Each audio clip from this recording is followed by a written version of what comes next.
다음은 이제 출산율 관련 질문인데요. 출산율이 뭐 굉장히 기하급수적으로 떨어지고 있습니다. 그래서 지금 저학년 애들이 대학 가기는 뭐 훨씬 쉽다 이런 얘기도 나오는 것 같은데 30년 넘게 입시를 지켜보신 입장에서 어디까지가 사실이고 어디까지는 조금 과정일까요? 일단은 출산율이 떨어지면 애들 숫자가 줄어드니까 경쟁률 자체는 내려가죠. 근데 문제는 우리가 가기를 원하는 대학은 변함이 없다는 거예요. 우리가 이런 거죠. 뭐 비유가 될지 모르겠지만 경기가 지금 굉장히 나쁘잖아요. 네. 나빠도 명품 매장은 붐비잖아요. 오픈런 해야 겨우 살까 말까. 그거 똑같은 것 같아요. 애들이 줄어도 명문 대학에 대한 수요는 줄지 않을 거예요. 또 나라가 지금 이제 얘기해서 대학들이 정원을 감축하고 있습니다. 그러니까 명문 대학의 경쟁률 자체는 줄지 않을 거다. 그냥 일반적인 대학은 가기가 쉬워도 누구나 다 가기 원하는 소위 소련고 서성안으로 이어지는 그런 서열의 대학들은 여전히 가기 어려울 거라고 하는 것이 제 주관입니다. 이 입시를 오랫동안 지켜보신 입장에서 이 다음 교육 체제 개편은 아마도 이런 방향이 될 것이다. 이런 걸 조금 미리 예측하면 초등학생 아이를 가진 부모 입장에서는 마음의 준비를 할 수 있을 것 같아요. 좀 일단은 초기화되겠습니다. 뭐 우리가 교과 비교과로 나누어 보면 비교과의 위력은 줄어드는 체제가 분명한 것이고 교과 위력은 올라간다고 보는 것이 분명해요. 그러니까 현재까지 이렇게 흐름을 보면은 아마도 윤석열 정부에서 결정하는 그 대입제도는 학력 신장을 중심으로 하지 않겠나. 그러니까 애들한테 공부를 시키는 쪽으로 나가지 않겠나라고 예상이 됩니다. 얼마 전에 학업 성취도 평가 다시 하겠다고 그렇죠. 그런 그러니까 얘기를 이런 여러 가지 흐름을 보면 애들을 공부를 시키는 쪽으로 방향을 튼 것이 아닌가라고 생각이 돼요.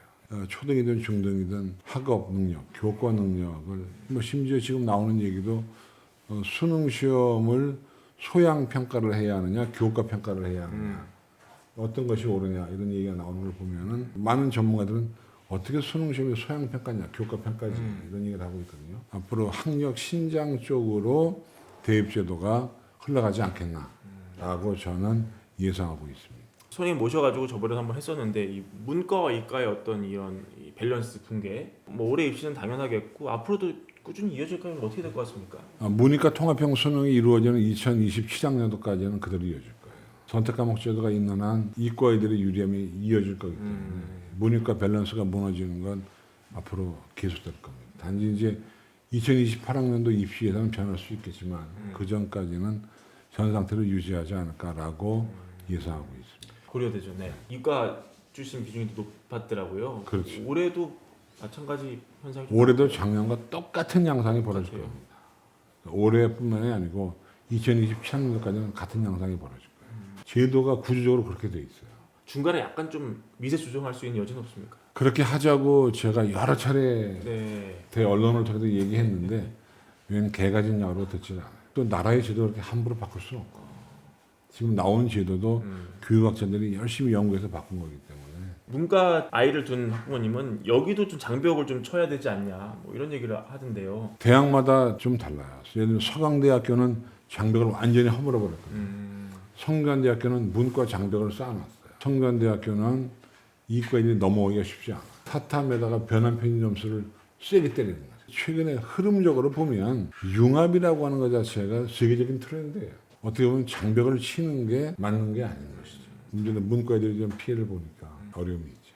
전체 흐름 자체가 이과 위주로 흘러가고 있어요. 소장님이 출연하신 매부 영상이 굉장히 인기를 많이 끌고 있는데요. 제자분으로 추정되는 분도 댓글을 달아주셔서 하나 좀 가져왔거든요. 읽어보겠습니다. 욕한 거 아니죠? 네, 칭찬입니다. 99학번인데 98년도에 담임 선생님이셨습니다. 고3 때 담임이셨네요. 네, 그때도 인기가 너무 많으셨다. EBS 강의도 한창 하실 때인데 녹화를 마치고 바로 학교로 다시 오셔서 야자를 잘하나 감시하셨던 크크. 우리 반 친구들 모두 담임쌤을 너무 좋아해서 청소도 열심히 하고 내신 때마다 한 과목씩 아이들한테 요약해서 서로 나눠보고 주관식 예상 문제를 뽑게 하셨었는데 그래서 반 평균도 엄청 높았었다는 추억이네요.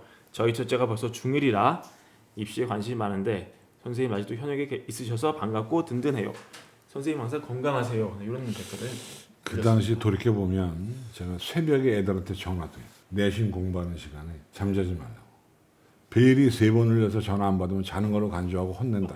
젊을 때니까요. 예. 애들도 갈구고 네. 무작위로 애들한테 새벽 1시에 전화도 하고 그래요. 글을 쓴 친구라면 그 당시에 제가 미웠을 거예요. 근데 돌이켜 보니까 아름다운 추억으로 기억되는 네. 거지. 공부 잘하는 애들이나 못하는 애들이나 제가 한 과목씩 과목, 너는 국어, 넌 영어에서 예상 문제를 뽑게 해요.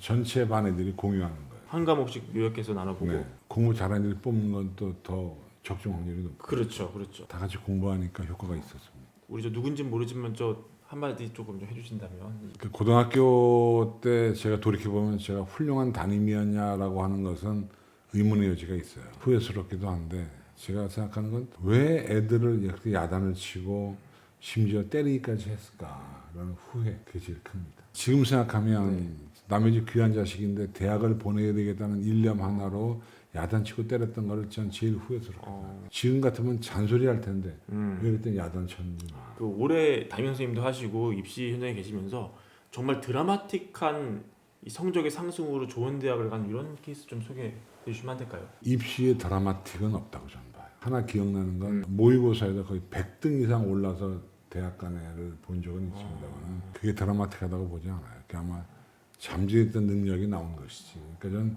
입시에서 드라마틱한 석세스는 없다. 입시에서 뭔가 요행을 바라거나 드라마틱한 걸 바라는 것은 전 어불성설이라고 봐요. 성적은 정직하다 그래서. 재수 성공 스토리 이런 것 좀 희망을 좀 주고 싶어서. 재수는요. 네. 재수는 통계적으로 47%가 성공을 해요. 재수 성공의 의미는 예. 고3 때 지원했던 대학보다 좋은 대학 가는 게 성공이에요. 그렇죠, 그렇죠. 47% 정도가 성공했다는 입시 학원들의 통계가 있습니다. 2명 중에 1명으로 성공을 하네요. 그래서 저는 재수를 그렇게 나쁘게 보지 않아요. 우리가 호모 헌드레드라고 백세 인생이기 때문에 그렇죠. 1, 2년 재수한다고 해서 크게 문제될 거라고 보지 않습니다. 용기를 내서 원하는 대학에 지원해서 안 되면 1년 더 하시고 사실 수능 시험이 뭐 얼마 앞으로 다가왔습니다만은 인생의 전부는 아니거든요. 행복의 열쇠는 아닙니다. 성적이. 그러나 행복으로 가는 계단일 수는 있어요. 공부를 잘하다가 이 수능을 삐끗하는 친구들 있잖아요. 이 친구들은 10중 8구 재수를 하는데 그러면 이 친구들은 재수하면은 거의 본인 성적이 다시 회복이 됩니까? 나오나요? 회복됩니다. 두 번 해본다는 게 굉장히 큰 경험이기 때문에 최근에 그 모 일간지에 그런 칼럼을 썼습니다. 네. 엄마들의 역할이 뭐냐. 저희 집사람하고 얘기하다 보니까 엄마들은 참 퇴근 없는 인생이다라는 얘기를 했어요. 일단 애들의 건강을 생각하는 조리사나 영양사의 역할을 했죠. 애들 아침 저녁으로 라이드 해야 되는 운전기사의 역할. 네. 입시의 정보를 수집해야 하는 정보 수집가. 그죠. 학원 일정을 조율해야 하는 매니저의 역할. 거기에다가 며느리의 역할, 아내의 역할, 또 엄마의 역할까지 한 10가지 정도의 역할을 해줘요. 이 땅의 수험생의 엄마들은 참으로 괴롭구나. 아마 동일할지 모르겠지만 어쨌든 그런 괴로움을 이겨내면 자식이 우리에게 효도를 할 것 같지만 않았거든요. 자식을 낳았으니까 의무라고 생각하시고 해주시고 어떤 기대감을 가지고 하는 것은 나중에 더 큰 실망을 가져온다. 라고 현실적으로 당부하는 글을 제가 최근에 모 일간지에 썼습니다. 얘가 공부를 잘한다고 효도하는 게 아니에요.